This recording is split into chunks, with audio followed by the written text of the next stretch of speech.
প্রতিষ্ঠা করা। এই শয়তান কি মনে করছিল না? আদম আলাইহিস সালামকে অবজ্ঞা করছে, সেজদাকে অস্বীকার করছে, উনাকে ছোট মনে করছে। সে মনে করছে নবীকে যত ছোট করব আল্লাহর তাওহীদ তত বড় হবে। এটা শয়তানের পরামর্শ। আজকে শয়তানের চেলা চামুন্ডারাই তারা মনে করে মাজার ভাঙ্গা মানে আল্লাহর তাওহীদকে প্রতিষ্ঠা করা। বরং আমরা তো বাবা মনে করি মাজার থাকাই মানে আল্লাহর তাওহীদ থাকা। কি বাবা ঠিক কিনা?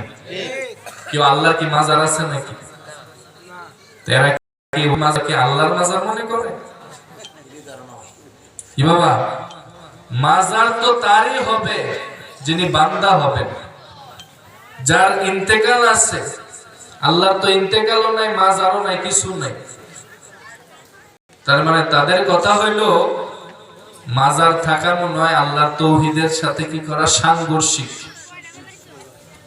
মাজার আছে বলেই বাবা তাওহীদ কি টিকে আছে, বরং তাওহীদ তো আনছেই মাজারওয়ালারা। বাংলাদেশে তাওহীদ আনছে কারা? মাজারওয়ালারা।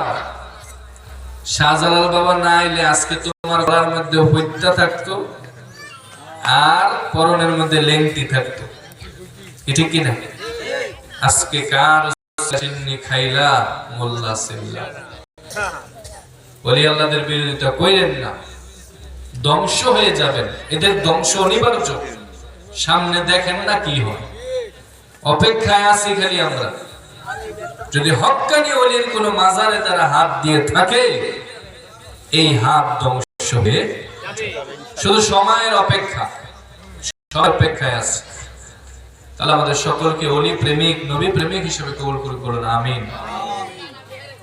তৈয়ব আলী, মরহুম তৈয়ব আলী রহমতুল্লাহি আলাইহি আমার বাবার বন্ধু ছিলেন, তারা একসাথে প্রোগ্রাম করতেন রহমতুল্লাহ। সেই সুবাদে আমরা একসাথে পড়াশোনা করেছি, একই মসজিদে আমরা খেদমত করেছি। বলেন মারহাবা। রহমতুল্লাহ নরসিংদী যেই মসজিদের দায়িত্বে আছে, আমি সেই মসজিদে কিছুদিন খতিবের দায়িত্বে ছিলাম।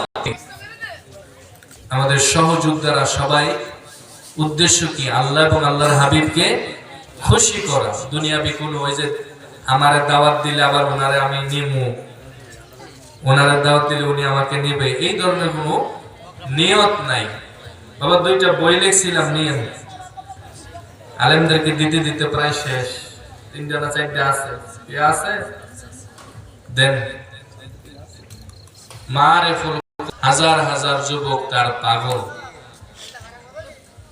নবীজি বলে গেছেন এমন কিছু বয়ান আছে, ইন্না মিনাল বায়ানে লা সিহরু, কিছু বয়ান আছে যে বয়ানের মধ্যে জাদুর প্রভাব থাকে।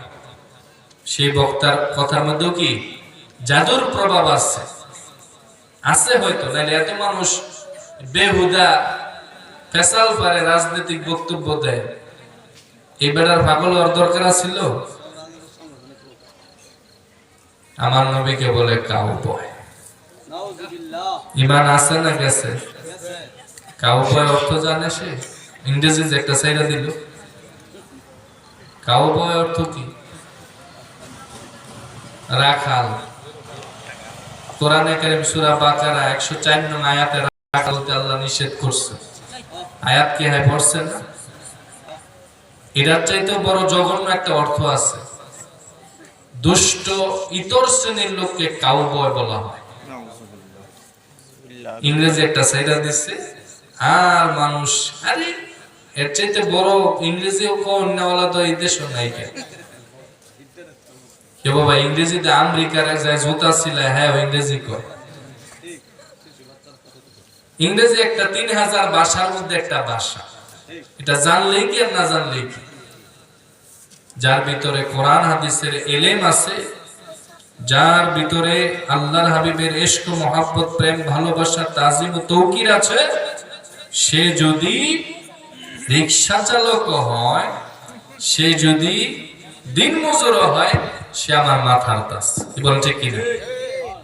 আর যদি ভিতরে কিছুই না থাকে, নবীর প্রেম মহব্বত, উপরে দা পিটপাট, সুন্দর চেহারা, সুন্দর দাড়ি, সুন্দর টুপি, কি কোটি সুন্দর করে স্টেজ উইটটা আমার নবীর মিম্বর মেহরাবের মধ্যে উঠে নবীর বিরোধিতা করে, সে আমার জুতার তলার সমান। আসসালামু আলাইকুম ওয়া রাহমাতুল্লাহ। আলহামদুলিল্লাহ।